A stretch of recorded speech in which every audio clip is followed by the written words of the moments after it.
Eles disseram: nós vamos com você. Eles foram e entraram no barco, mas naquela noite não pegaram nada. Senhor, nós não saímos das nossas casas para ouvir o que o homem tem a dizer. Pouco importa o que o homem tem a falar. E eu me coloco aqui, Senhor, diante de Ti como instrumento da Sua vontade, para que eu não seja pedra de tropeço, mas sim canal de bênção para os meus irmãos. Que o Senhor possa me conceder graça para entender a Sua vontade, para entender o Seu propósito, para entender o Seu querer, e assim poder transmitir ao Seu povo no nome de Jesus. Amém e amém. Podem se sentar, queridos. Glória a Deus. Dia 20 de dezembro, nós vivemos 355 dias desse ano, falta 10 para acabar, e é normal que todos nós estejamos cansados. Esse ano foi um ano atípico, foi um ano estressante. Esse ano nós meio que saímos, mas não saímos da pandemia.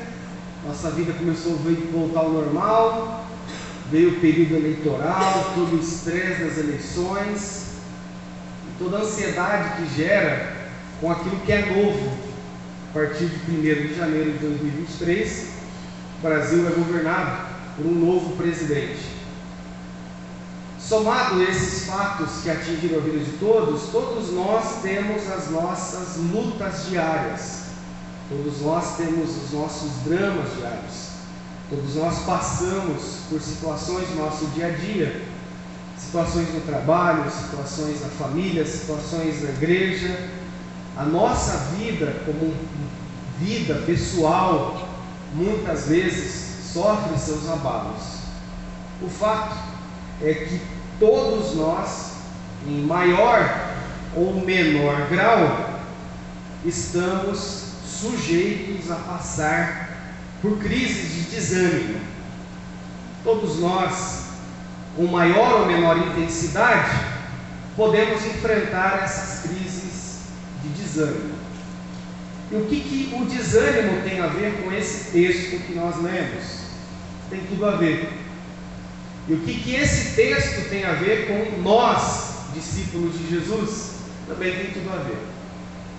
Jesus, ele nasceu, viveu, cresceu, cumpriu sua missão, morreu, e antes da sua morte, ele carregava consigo muitos homens e mulheres, discípulos dele.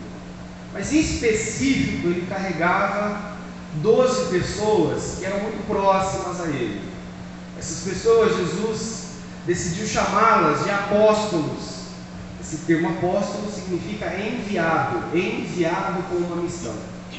Esses homens que foram enviados com uma missão, eles iriam suceder Jesus na missão de Jesus, que era levar a salvação aos povos.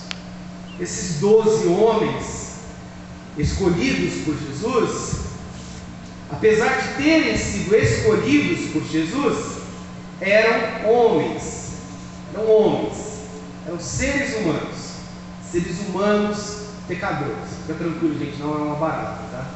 Acho que é um besouro, tá?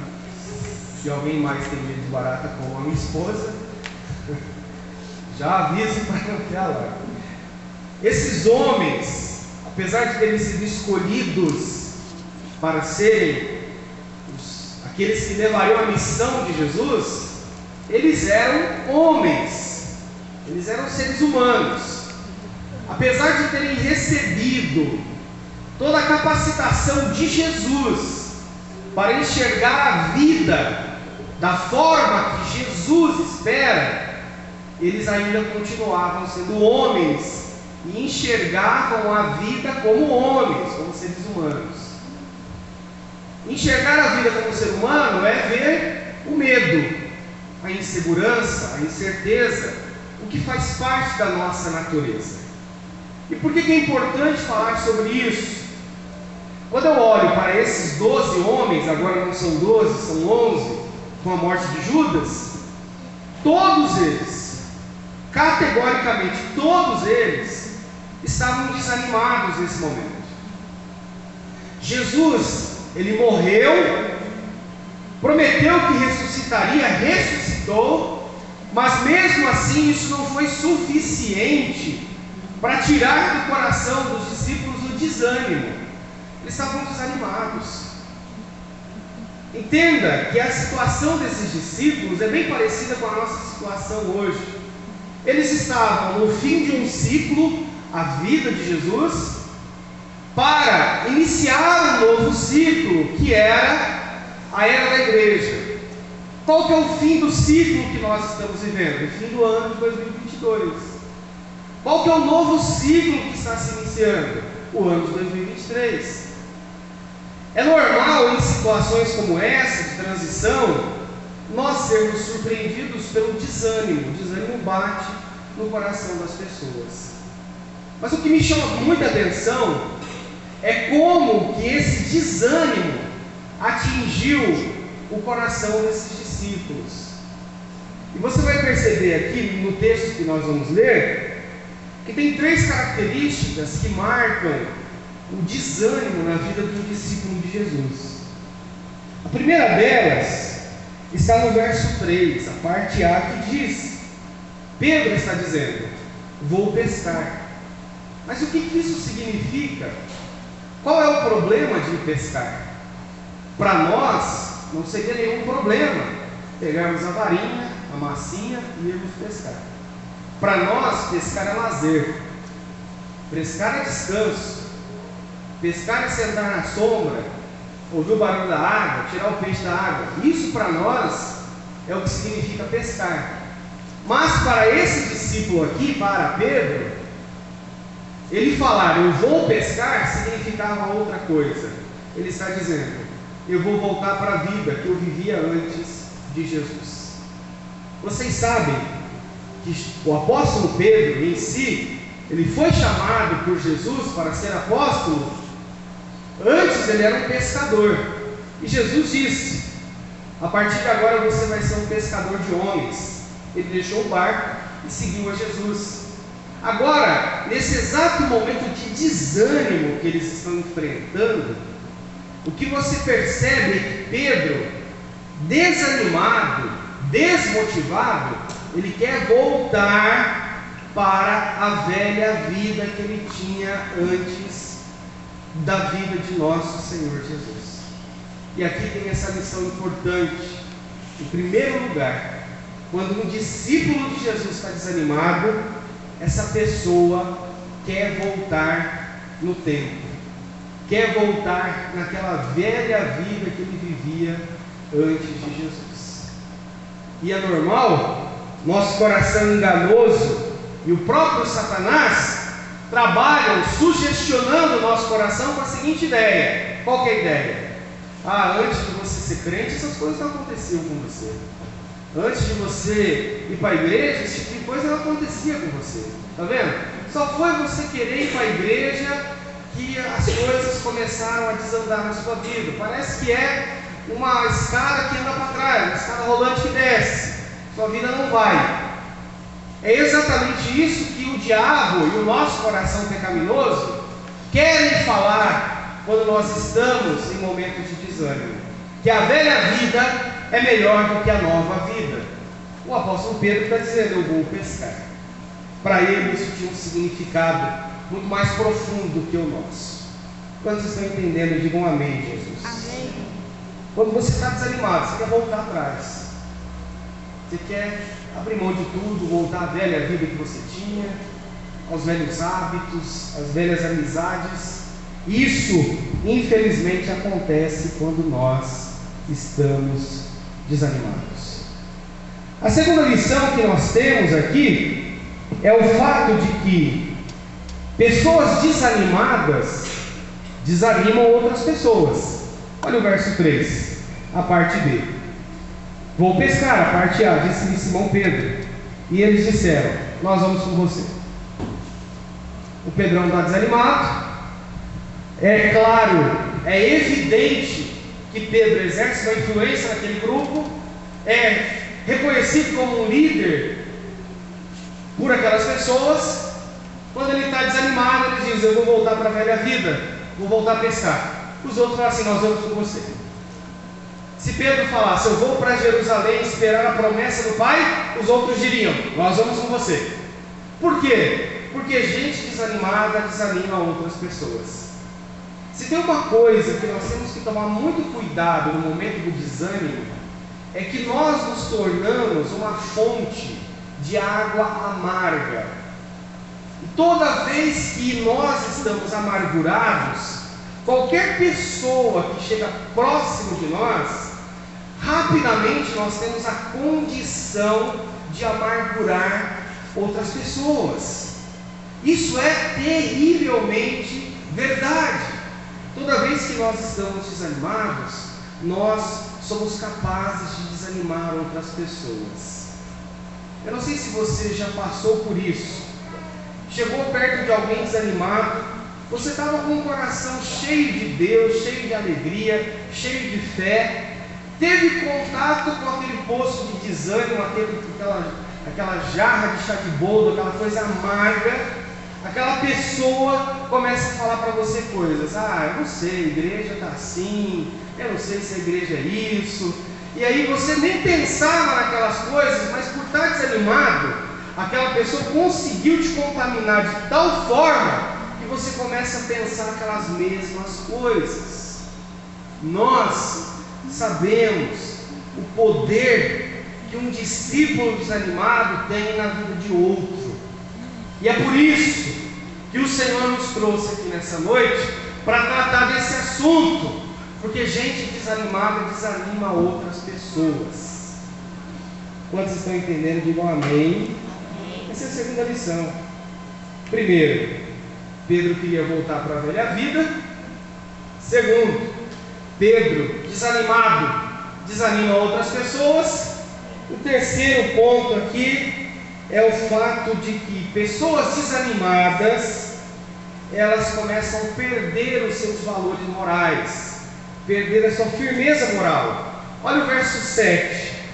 O discípulo a quem Jesus amava disse a Pedro: esse discípulo era Jesus, é o Senhor.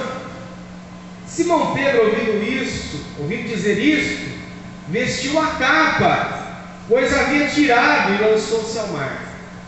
O Pedro estava tão desanimado que naquela ocasião ele fez algo impensável para um homem maduro daquela idade e daquele contexto.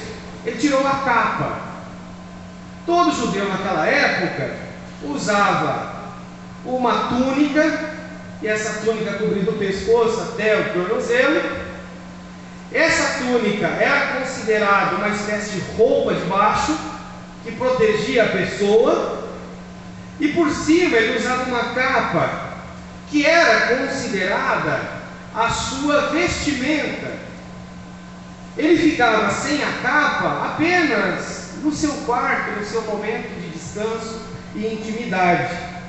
Aqui você tem um discípulo que perdeu totalmente a noção do mínimo razoável. Ele tira a capa dele e está lá, vivendo a sua vida à vontade no mar da Galileia, no mar de Tiberíades, como se não tivesse ninguém à sua volta. Ficando claro que o discípulo de Jesus, ele está com a sua frouxidão moral alta. Ele perdeu a sua moralidade, ele está ali vivendo aquela vida que ele não considera mais andar quase que nu uma coisa problemática. Para ele aquilo é normal. Pasme, discípulos desanimados começam a flertar com esse tipo de coisa. Você pode ver que um discípulo desanimado, ele não abomina mais o pecado como ele abominava antes. Alguém que está desanimado, essa pessoa olha para as coisas feias desse mundo, para as coisas sujas desse mundo, para as coisas imundas desse mundo, não mais com aquele olhar de Deus, de repugnância, de santidade. Olha como se aquilo fosse normal, como se aquilo não tivesse problema nenhum. Que isso, pastor? Esse tempo, tudo mudou, as coisas são diferentes. Esse é o grande problema, meus irmãos. Quando nós estamos vivendo uma vida de desânimo, nós começamos a flertar com as coisas ruins desse mundo. Pasme. Lá em 2010, quando o pastor Silas Malafaia denunciou o projeto de lei, o PL 122, que buscava institucionalizar a educação sexual nas escolas, numa perspectiva dentro do movimento LGBT, todos nós, como crentes em Jesus, arrepiamos na hora. Nós falamos que absurdo, o sangue de Jesus tem poder, uma coisa dessa, isso é coisa do diabo, do Satanás, isso é uma coisa que não pode. E todos nós, a uma, levantamos essa voz profética da moralidade. Hoje, passado aí 12 anos, quase 13 anos, e como esse assunto foi se tornando cada vez mais banal, cada vez mais trivial, nós ouvimos falar desse tipo de coisa e isso já não gera mais em nós essa indignação. Nós simplesmente abrimos mão dos nossos valores morais com o passar do tempo. E é exatamente isso que acontece com o desânimo. O desânimo faz com que nós deixemos de ter aqueles valores morais absolutos e começamos a tratar como se tudo fosse relativo. É assim mesmo, é o jeito das pessoas, Deus é amor, aquelas desculpas esfarrapadas que normalmente nós damos para pecar. O fato é que 11 discípulos estão desanimados. Olhando para a realidade da nossa igreja, não apenas a nossa igreja, mas a igreja, nós percebemos que nesse dia 20 de dezembro tem muita gente desanimada. Mas o que chama atenção é que o Senhor não nos trouxe aqui para falar de desânimo. Glória a Deus. O Senhor nos trouxe aqui para mostrar um caminho para nós sairmos dessa condição de desânimo e vivermos tudo aquilo que Jesus tem preparado para nós. Louvado seja Deus. Isso vai acontecer porque Jesus é poderoso. Aleluia. Ele não mudou, Ele é o mesmo ontem, hoje, eternamente será. Amém. O nosso Jesus não mudou. E para que essa mudança aconteça, do desânimo para o ânimo, olhemos o versículo de número 4, a parte A, que diz assim: ao amanhecer, Jesus estava na praia. Que lindo, glória a Deus. Tem uma tradução ao meio da Revista Atualizada que diz assim: ao romper da madrugada, Jesus estava na praia. Louvado seja o nome de Jesus. Irmãos, o mais interessado em ver você livre desse desânimo não sou eu, não são as pessoas. O mais interessado em ver você livre para um sempre desse desânimo é o próprio Jesus. Aleluia. E é por isso que Ele está lá ao amanhecer, ao romper da madrugada. Ele está naquele lugar para restaurar os seus discípulos. E a grande verdade é, por mais que nós achemos que a noite está sendo muito comprida, a noite está sendo muito extensa, a treva, tudo aquilo que traz dor e sofrimento está sendo muito grande, nós temos que nos lembrar que sempre haverá um amanhecer, e com esse amanhecer estará a pessoa bendita de nosso Senhor Jesus Cristo. Amém, aleluia. Jesus estará ao amanhecer. Glória a Deus. E aqui nós temos propriedade para falar, quando o próprio salmista diz que o choro pode durar uma noite, mas a alegria vem pela manhã. Amém. Está lá Jesus naquela praia para restaurar os seus discípulos. Isso é maravilhoso. Ao amanhecer, ao romper do dia, ao romper da madrugada, estará o nosso Senhor de braços abertos para restaurar o ânimo dos seus discípulos. Aí você pode perguntar, mas por que ele faz isso? Esses discípulos não merecem. Esses discípulos não são dignos de um Jesus na praia ao amanhecer. Ele faz isso porque João 3,16 afirma: porque Deus amou o mundo de tal maneira que deu o seu Filho unigênito, para que todo aquele que nele crê não pereça, mas tenha a vida eterna. O que motiva Jesus estar na praia ao amanhecer não é o quanto somos bons ou o quanto vamos fazer para Ele, mas é o fato de que Deus nos amou com um amor imutável. Glória a Deus. Jesus está na praia ao amanhecer. Glória a Deus. Um segundo ponto interessante. Desculpe. Final do verso 3 diz que naquela noite eles não pescaram nada. Olha o verso 6. Ele disse, quem disse aqui é Jesus: lancem a rede do lado direito do barco e vocês encontrarão. Eu, quando olhei para esse versículo, ardeu meu coração. Que no momento do desânimo, além de Jesus estar na beira da praia para nos restaurar, para nos levantar, para nos motivar, Ele sempre vai nos mostrar o caminho que nós devemos seguir para encontrar esse ânimo que foi perdido. Aleluia, glória a Deus. Irmãos, Ele sempre vai mostrar o caminho. Amém. Normalmente, nós somos insistentes em lançar a rede do lado errado. E é lá que a gente não encontra nada. Mas Ele vem ao amanhecer e fala: meu filho, esse é o caminho. É aqui que você vai ter que andar. É esse caminho que você vai ter que trilhar. É por aqui que você vai ter que passar. Ele sempre vai nos mostrar o caminho. Louvado seja o nome de Jesus. Amém, meu Deus. Siga o caminho que Jesus indicar. E aí nós estamos preparados para viver o que está no verso 6, a parte B. Eles lançaram e não conseguiram recolher a rede. Vamos cruzar aqui os dados. Verso 3. Eles foram e tentaram do barco, mas aquela noite não pegaram nada. Eles lançaram a rede do lado que eles quiseram, não pescaram nada. Lançaram a rede do lado que Jesus mandou. O texto diz que eles não conseguiram. Não é não conseguiram pescar. Eles não conseguiam recolher a rede de tanto peixe que tinha naquela rede. Aleluia. Louvado seja o nome de Jesus. Glória a Deus. E aqui nós temos um ponto importante. O nosso Deus é o Deus do futuro, é o Deus do presente, é o Deus do passado, é o Deus que tem o tempo em suas mãos. Se tem uma coisa que anima o coração de um discípulo de Jesus, é a experiência real com Deus. Glória a Deus.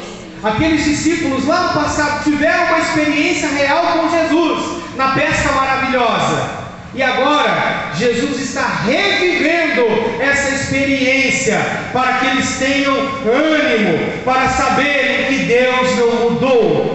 Louvado seja o nome de Jesus. E aí nós cantamos: faz de novo, o teu povo clama a ti. É porque nós queremos viver aquelas coisas boas que vivemos no passado e viver coisas melhores ainda, a qual Ele tem preparado para nós. Por isso, discípulo de Jesus, discípula de Jesus, não desanime, porque ao romper da manhã, o nosso Salvador nos dará o caminho e nos fará viver a experiência gloriosa que já temos vivido com Ele, porque Ele nos amou com o amor de Deus. Aleluia. Amém. Vamos aplaudir a Jesus. Glória a Deus.